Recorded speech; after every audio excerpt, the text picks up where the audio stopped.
দুনিয়া আল্লাহ নবী যখন এসেছিলেন, আম্মা আমিনা গর্ভে যখন ছিল, আমার রাসূলুল্লাহর আব্বা জান ইন্তেকাল হয়ে গেছে। দুনিয়ার জমিনে এসে আমার রাসূল কোনোদিন আব্বাকে ডাকতে পারেনি। এ না জানেরা, আল্লাহ নবী দুনিয়াতে আসলেন, নবী আমার কোনোদিন আব্বার ময়া পেলেন না, আব্বাকে ডাকতে পারলেন না। দুনিয়া দুদিনের জমিনে মায়ের ময়া থেকে টেনে নিয়ে যে দুধুমা হালিমা ঘরে চলে গেল। দুধুমা হালিমা বড় আদর করে রাসূলকে মানুষ করতে লাগলে। আল্লাহ নবী একটু বড়তে আম্মা আমিনার কোলেতে আসলো। আম্মা আমিনার কোলে কয়েকদিন থাকার পরে আল্লাহ নবী বারবার বলতে লাগে, আম্মা যান, প্রত্যেকের আব্বা তাদের বাচ্চাকে নিয়ে যা আদর করে কোলে করে না, আমি মুহাম্মাদের আব্বা কেন আমাকে ডাকে না, আমাকে কোলে করে কেন নাই না? আম্মা জান, আমার আব্বা জান কোথায়? আমি মুহাম্মাদকে আমার আব্বার কাছে নিয়ে চলে, আমার আব্বা কেন আমাকে ডাকে না? এ যুবকেরা, এ নবী পাকের প্রেমিকেরা, আরে আমার নবীর জীবন কত করুণ ছিল গো, একবারও কি ময়া লাগে না? একবারও কি দিল কাঁদে না? যে নবী আমাদের সব থেকে বেশি প্রিয়, যে নবী আমাদেরকে সব থেকে বেশি ভালোবাসে, কিয়ামতের দিনে মা চিনো চিনবে না, বাপ চিনো চিনবে না, অথচ কিয়ামতের দিনে আমার নবী, আপনার নবী চোখের পানি ফেলে কাঁদবে, রাব্বি হাবলি উম্মতি উম্মতি উম্মতি। সেই নবীকে আজকে অপমান করা হয়, সেই নবীকে আজকে বেউজ্জতি করা হয়, সেই নবীর আগমনের মাহফিলকে নিয়ে চক্রান্ত করা হয়, সেই নবীর আলোচনা মাহফিলকে বন্ধ করার ষড়যন্ত্র করা হয়। এ যুবকেরা এখনো ঘুমোবে, এখনো কি মাচানে থাকবে, এখনো কি ক্লাবে থাকবে, এখনো কি দরে উদরে ঘুরবে, এখনো কি টিভির সামনে বসে থাকবে? তোমাদের কি ঘুম ভাঙার সময় হয় রে? আসো জাগো, নিজের জীবন আদর্শতে আল্লাহ নবীর জীবন আদর্শকে গড়ে তোলো। তুমি যদি আমার নবীর সুন্নত অনুযায়ী চলতে পারো, আমি কথা দিচ্ছি সমস্ত দুশ্মন মুনাফিকেরা তোমাকে দেখে আমার নবীর প্রেমিক হয়ে যাবে। তাকবীর, তাকবীর, আল্লাহ, আওলাদে মুজাদ্দিদুজ্জামান, আওলাদে মুজাদ্দিদুজ্জামান। কত কষ্ট করেছে চিন্তা করে দেখো।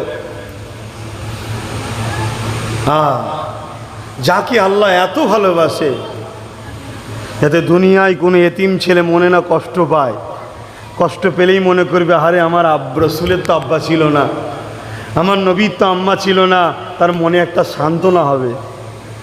তাই রাসূল দুনিয়ায় আসার আগে মায়ের গর্ভে আছে, আব্বা চলে গেল, যদিও দুনিয়ায় আসলো রাসূল, কিছুদিনের মধ্যে আবার আম্মাও চলে গেল। বারবার যখন বাইনা করে আম্মা আমাকে আব্বা কোথায় আছে বলতে হবে। এ যুবকেরা, একদিন আম্মা আমিনা বলতে লাগলেন, বাবা তোমাকে তোমার আব্বার কাছে নিয়ে যাবো বাবা। এমন করে শ্বশুরের কাছে পারমিশনটা নিয়ে আল্লাহ নবীকে সাথে করে নিয়ে আব্বার কাছে নিয়ে যেতে লাগলে, নিজের স্বামীর কাছে নিয়ে যেতে লাগলেন।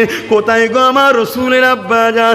মরুভূমির ওপরেতে এক জায়গায় নিয়ে যে ঘোড়াকে দাঁড় করিয়ে দিল, এই জায়গাতে তোমার আব্বা ওই যে উঁচু টিলাটা করা রয়েছে এই জায়গায় রয়েছে, তোমার আব্বা এমন একটা জায়গায় চলে গেছে আর কোনোদিন ফিরে আসবে না।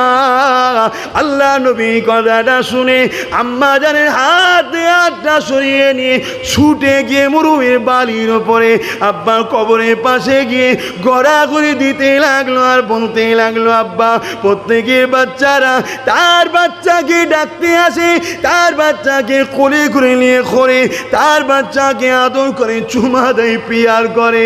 আব্বা আমি মুহাম্মদ, কোনোদিন আপনি আমাকে মুহাম্মদ বলে ডাকলেন না, কোনোদিন আমাকে আমাকে কুলে নিলেন না, আমাকে কোনোদিন ছুমা দিলেন না। আব্বা আমি মুহাম্মদ এসেছি, একবার আপনি মুহাম্মদ বলে ডাকে, আমার কলিজাখানা ঠান্ডা হয়ে যাবে। একবার ডাকে। আল্লাহ নবীর এই কাকুতি বিনতি দেখে আম্মা আমিনা আমার রাসূলুল্লাহকে টেনে টেনে জড়িয়ে ধরে। বাবারে তোমার আব্বা এমন জায়গায় গেছে আর কথা বলতে পারবে না, ওই জায়গাতে ফিরে আসতে পারবে না। আমার রাসূলুল্লাহ এই সময় তেমন একটা মুহূর্তে চোখে পানি ফেলে বলেছিলাম, মা অবশ্যই একদিন আমার আব্বাকে মুহাম্মদ রাসূল বলাবো। আজ কিছু লোক ইখতিলাফ করে, বড় দুঃখ ভাই। কি অমুসলিমদের কথা বলছেন? মুসলিম দাবিদার বড় বড় মুফতি মাওলানা দাঁড়িয়ে রেখে বলে রাসূলুল্লাহর আব্বা আম্মা জাহান্নামী। বলো নাউজুবিল্লাহ। এই ফাটা কপালে, তুই জান্নাতে যাবি কি আগে ভাব। রাসূলের আব্বা আম্মালে তো কত মাথা ব্যথা করতে হবে না।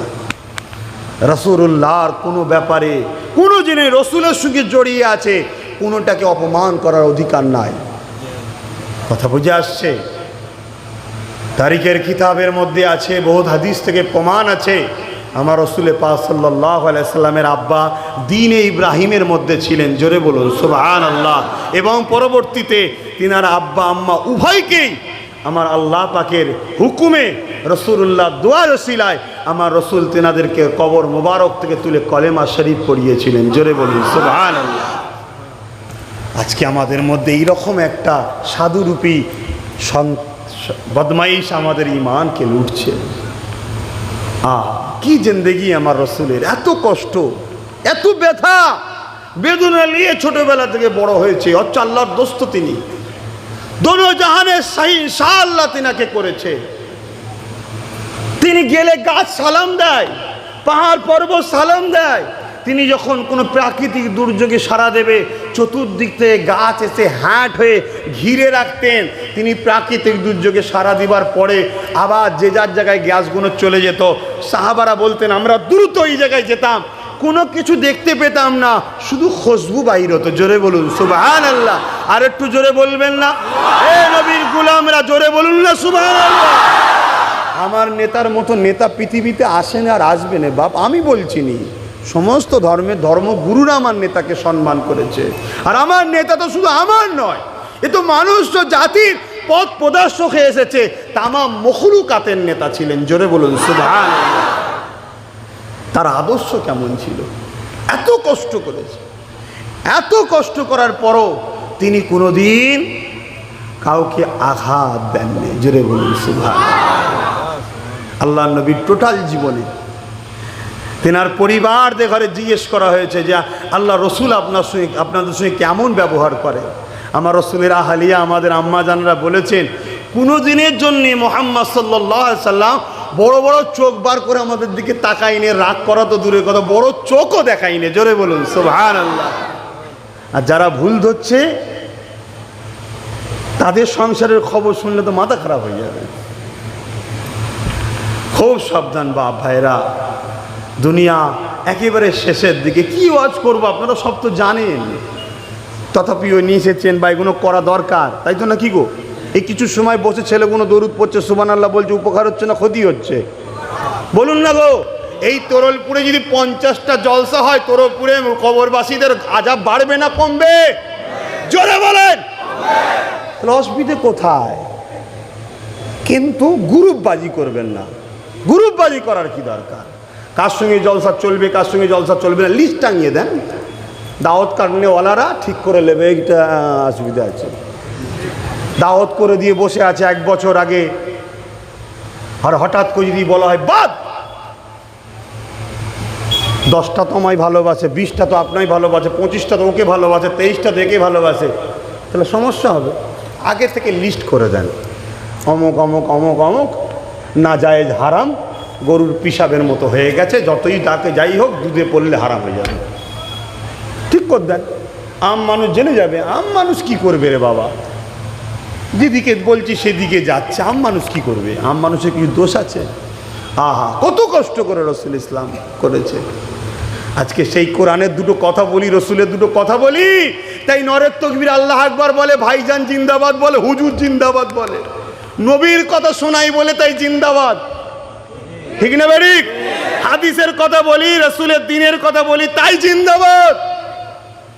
আর না জিন্দাবাদ বেরিয়ে যেত, সব কার ভাঁড় কি আছে না আছে সব মানুষ বোঝে, মানুষ অত বোকা নয়।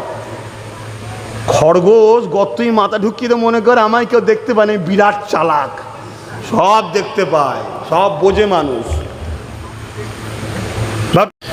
আমার দায়িত্ব ছিল, আমি বললাম, বাকি কার কি ইচ্ছা আমি জানি না। আউযু বিল্লাহি মিনাশ শাইতানির রাজীম।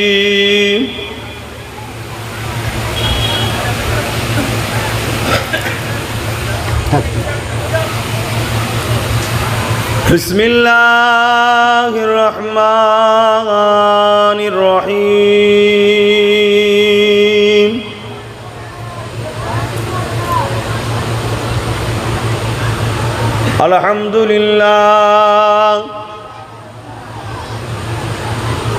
আলহামদুলিল্লাহ নাহমাদুহু ওয়া নাস্তাঈনুহু ওয়া নাস্তাগফিরুহু ওয়া নু'মিনু বিহি ওয়া নাতাওয়াক্কালু আলাইহি ওয়া নাউযু বিল্লাহি মিন শুরুরি আনফুসিনা ومن سيئات أعمالنا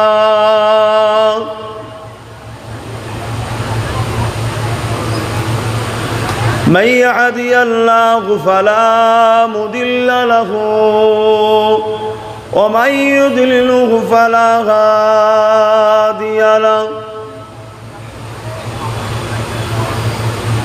ونشهد أن لا إله إلا الله وحده لا شريك له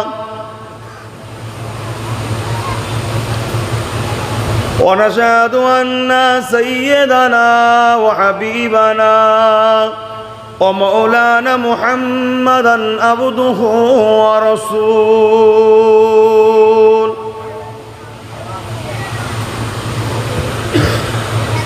أما بعد فيا أيها الحاضرون رحمكم الله، قال الله تعالى في كلام المزيد والفرقان الحميد، إن الله وملائكته يصلون على النبي يا أيها الذين آمنوا صلوا عليه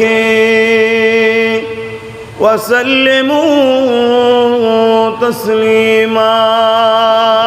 اللهم صل على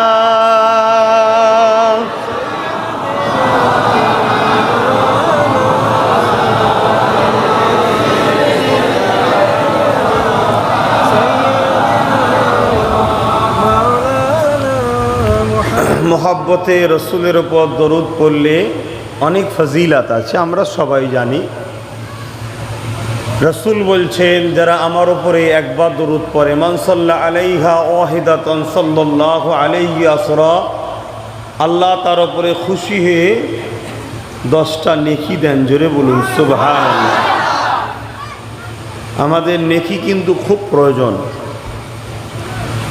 আর এক রায়াতে আছে, রসুল পাক সাল্লাল্লাহু আলাইহি সাল্লাম বলছেন, কিয়ামতের কঠিন দিনে আমার বেশি নিকটবর্তী তারা হবে যারা আমি রসুল আমার ওপরে বেশি বেশি করে দরুদ পড়ে। জোরে বলুন সুবহানাল্লাহ। আমার নেতার উপরে আমরা দরুদ পড়ব, এখানে কোনো রকম গুঞ্জুসি থাকবে না। পৃথিবীর বুকে সবথেকে বড় বখিল হলো যারা নবীর নাম শুনে দরুদ পড়ে না। আমার নেতার উপরে আমরা দরুদ পড়ব, এখানে কোনো রকম কুঞ্জসি থাকতে পারে না। তাই আশা করব এখানে যতগুলো মানুষ বসে আছে, আর বেশিরভাগ তো আলহামদুলিল্লাহ যুবক, বাপেরাও আছে বসে, কিন্তু বেশিরভাগটা যুবক।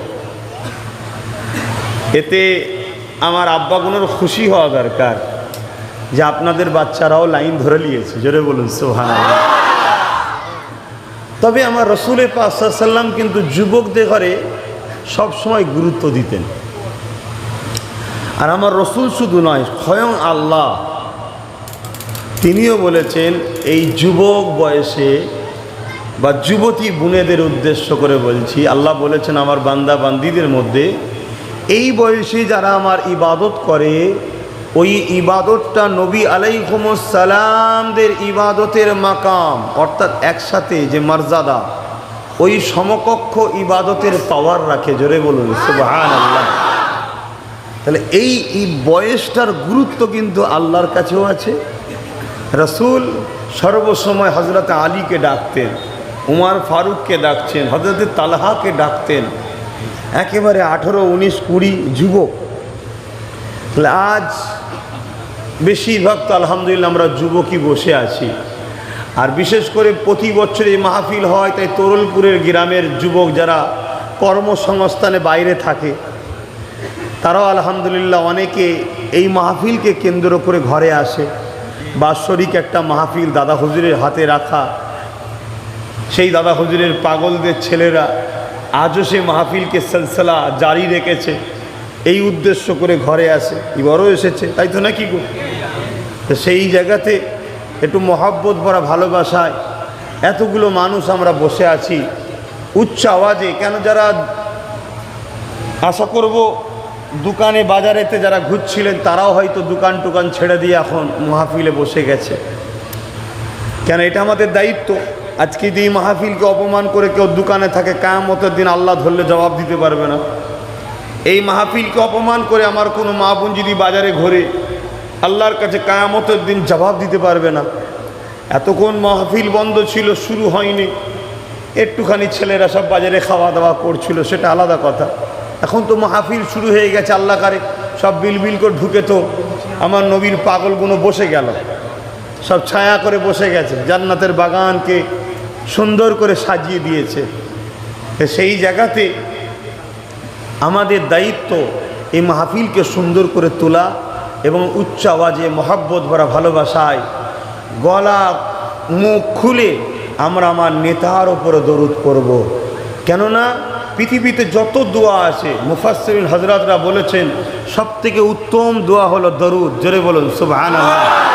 আল্লাহ রসুল বলছেন, কেউ যদি, এক সাহাবী এসে রসুলকে বলছেন, হুজুর ধরুন আমি 1 ঘন্টা আল্লাহর কাছে কিছু চাইব, তার মধ্যে 1 ঘন্টাকে 4 ভাগ করলাম, 75 মিনিট 75 ভাগ, অর্থাৎ আমি ওই জায়গাটাকে কিছু সময় মাত্র 4 ভাগের 1 ভাগ আমি আপনার ওপর দরুদ পড়লাম, বাকি সময় আমার নিজের জন্য চাইলাম, কেমন হবে? রসুল বলেন, হ্যাঁ বাবা হবে, তবে এর থেকেও যদি বেশি দরুদ পড়ো আরও উত্তম হবে। জোরে বলুন সুবহানাল্লাহ। তখন সাহাবী বললেন, হুজুর যদি আমি 50-50 করে দিই, 8 ঘন্টা আমার জন্য চাইব, 8 ঘন্টা আপনার ওপর দরুদ পড়ব। আল্লাহ রসুল বললেন হবে, কিন্তু এর থেকে বেশি যদি পড়ো আরও ফজিলাত, আরও আল্লাহ খুশি হবে। জোরে বলুন সুবহানাল্লাহ। তারপরে বললেন, হুজুর 4 ভাগের 3 ভাগ আমি দরুদ পড়ব, 1 ভাগ চাইব। রসুল বললেন এটাও হবে, এর থেকে বেশি পড়লে আরও ভালো। তখন সাহাবী বললেন, হুজুর আমি পুরো 1 ঘন্টাই হাত তুলে দরুদ পড়ে নেব। রসুল বললেন, তাহলে তোমার দিলে যা চাওয়ার ছিল সবটাই কবুল হবে। জোরে বলুন সুবহানাল্লাহ। নবীর ওপর দরুদের ফজিলাত কত! দরুদের কথা বলতে গেলে মাস কেটে যাবে। যাক, তারপরেও কিছু একটু বললাম, আমরা সবই জানি, তারপরেও দুর্বল শরীর আর হালকা বয়স একটু বেখেয়াল হয়ে যায়। তা যাক, খেয়ালে যখন ধরিয়ে দিয়েছি, সবাই একটু উচ্চ আওয়াজে মহব্বতে দরুদ পড়ুন। আল্লাহুম্মা সাল্লি আলা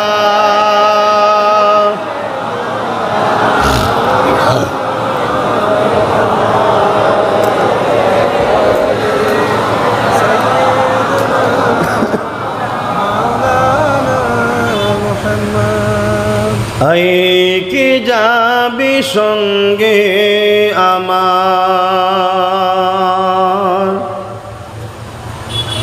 আয় কি যাবি সঙ্গে আমার, নবী দেশে আয়, নবী দেশে আয়। যেতাম মরুর দুল মুক্ত হলো, যেতাম মরুর দুল মুক্ত হলো, লেগে নবীর পায়, লেগে নবীর পায়। আল্লাহুম্মা সাল্লি আলা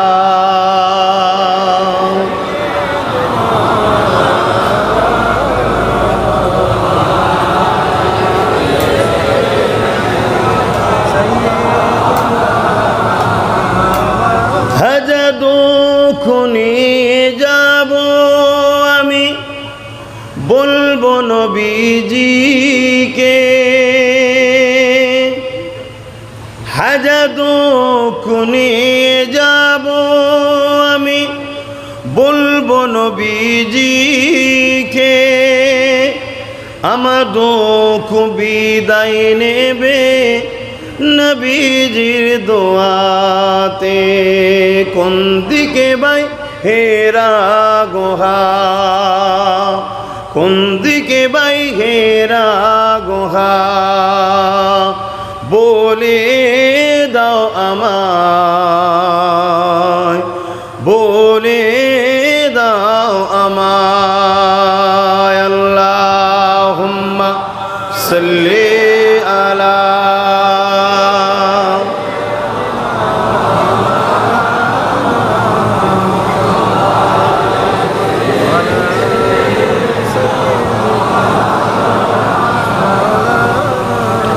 कलमे ला इलाहा इल्लल्लाह, ला इलाहा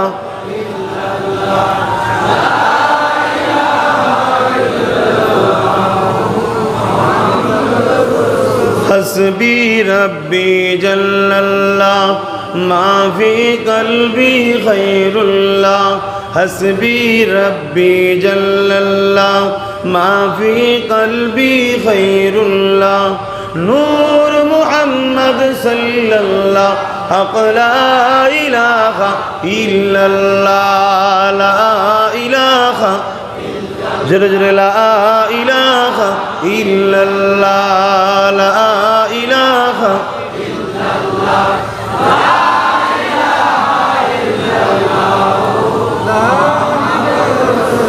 आदम नबी सफीउल्लाह, मूसा नबी कलीमुल्लाह, आदम नबी सफीउल्लाह, मूसा नबी कलीमुल्लाह, इब्राहीम नबी खलीलुल्लाह, আমাদের নবী হাবিবুল্লাহ। লা ইলাহা ইল্লাল্লাহ, লা ইলাহা ইল্লাল্লাহ, লা ইলাহা ইল্লাল্লাহ, মুহাম্মাদুর রাসূলুল্লাহ। আল্লাহুম্মা সাল্লি আলা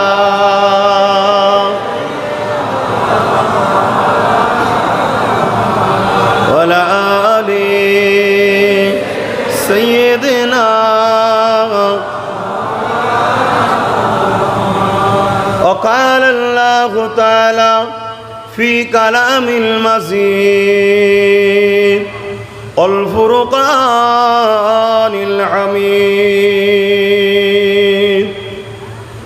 وما خلقت الجن والإنس إلا ليعبدون. وقال الله تعالى في كلام المزيد والفرقان الحميد قد جاءكم من الله نور وكتاب مبين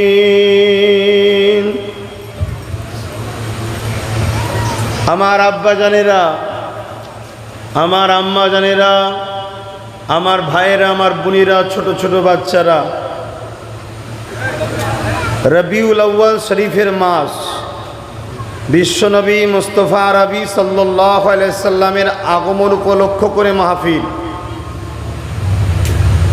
এবং বাৎসরিক ইসালে সওয়াব, নবী দিবস এবং বাৎসরিক ইসালে সওয়াবের মাহফিল কিন্তু এই মাসে বিশেষ করে নবীর আগমন নিয়ে আলোচনা হয়। কিন্তু এটা বাৎসরিক ইসালে সওয়াব দাদা হুজুর করেছিলেন। আলোচনা কি করব? নবীর আগমনের মাহফিলে তো নবীর আগমন নিয়ে আলোচনা করা দরকার। বর্তমান পরিস্থিতিকে সামনে রেখে তাম পৃথিবীতে যে অশান্তির দাবানল আবার দাউ দাউ করে জ্বলতে শুরু করেছে, সেইটাকে সামনে রেখে আমার মনে হয় আপনাদের ঘরে আমার রসুল পাক সাল্লাল্লাহু আলাইহি সাল্লামের জীবনের বহু সাইড আছে। তার মধ্যে একটা সাইড হলো মানব বন্ধন, মানুষকে ভালোবাসা। এই বিষয়ে দুটো কথা বলা খুবই জরুরি। কেন আমার ভারতবর্ষ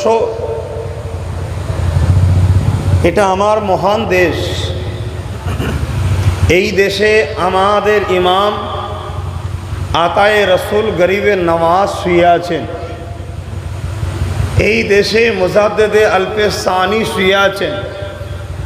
শাহ উলিউল্লাহ মুহাদ্দিস দেহলভী শুয়ে আছেন। নিজামুদ্দিন আউলিয়া শুয়ে আছেন।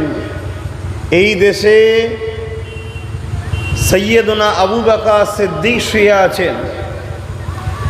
এই বিশাল ভারতবর্ষকে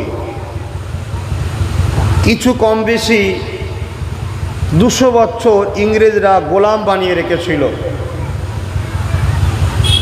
সেই ইংরেজদের হাত থেকে আমার দেশকে মুক্তি করেছে আমার দেশবাসী। যদি কেউ বলে মুসলমান মুক্তি করেছে, মিথ্যা বলা হবে। কেউ যদি বলে হিন্দুরা মুক্তি করেছে, মিথ্যা বলা হবে, ইতিহাসের বিরোধী কথা হবে। কেউ যদি বলে কোনো একটা সম্প্রদায় করেছে, তাহলে মিথ্যা বলা হবে। যদি কেউ বলে ভারতীয়রা করেছে, তাহলে কথাটা কমপ্লিট সত্য হবে। কারো কারো মনের মধ্যে যেতে পারে, আপনি ওয়াজ করতে উঠেছেন ইসলামিক মাহফিলে, আপনি প্রথমেই দেশের কথা বলছেন কেন? আমি এমন একটা ধর্মকে মানি যে ধর্মটা এসছে সালাম থেকে, যার মানে হলো শান্তি। যে ধর্মে ছোট্ট ছোট্ট ব্যাপার থেকে নিয়ে বড় বড় ব্যাপার কোনো জিনিসের কথা বলতে বাদ রাখেনি। সমস্ত সক্ষম শিক্ষা ইসলাম দিয়েছে। জোরে বলুন সুবহানাল্লাহ। আর ইসলামের বাস্তবটা হলো বা কোরআনের প্র্যাকটিক্যালটা হলো হযরত প্রফেট মুহাম্মদ সাল্লাল্লাহু আলাইহি ওয়াসাল্লাম। খাবার আগে কি খেলে ভালো হয়, খাবার পরে খেলে কি ভালো হয়, কতক্ষণ আগে খেতে হয়, কতক্ষণ পরে খেতে হয়, কিভাবে শুতে হয়, কতক্ষণ ঘুমাতে হয়, কতটা পানি খেতে হয়, কিভাবে খেতে হয়, খাবারের সাথে কোন কোন খাবার খাওয়া ভালো, কোন কোন খাওয়া ভালো নয়, এমন ছোট্ট ছোট্ট ব্যাপার। এমনকি মাথা কিভাবে আঁচড়াতে হয়, সিঁড়ি কিভাবে দিতে হয়, আয়না কিভাবে দেখতে হয়, কিভাবে দেখতে নাই, গোসলখানায় কিভাবে গোসল করতে হয়, একদম ছোট্ট ছোট্ট একটা মানুষের দোলনা থেকে নিয়ে কবর পর্যন্ত টোটাল জীবনে যা প্রয়োজন সব কিছু কমপ্লিট জীবন ব্যবস্থা মোহাম্মদ রসুল দিয়ে গেছে। জোরে বলুন সুবহানাল্লাহ। ইসলাম যে মানবে তাকে কোনো জিনিসের জন্য কোনো ধর্মের কাছে ধার নিতে হয় না, অন্য কারো মুখাপেক্ষী হতে হয় না। কোনো কেউ প্রশ্ন করলে তার সমাধানের রাস্তা ইসলাম ছাড়া অন্য কারো কাছ থেকে নিয়ে দিতে হয় না। সেই ইসলাম আমাকে শিখিয়েছে, দেশকে প্রেম করার ব্যাপারটা তাও দেখিয়েছে। জোরে বলুন সুবহানাল্লাহ। নামাজ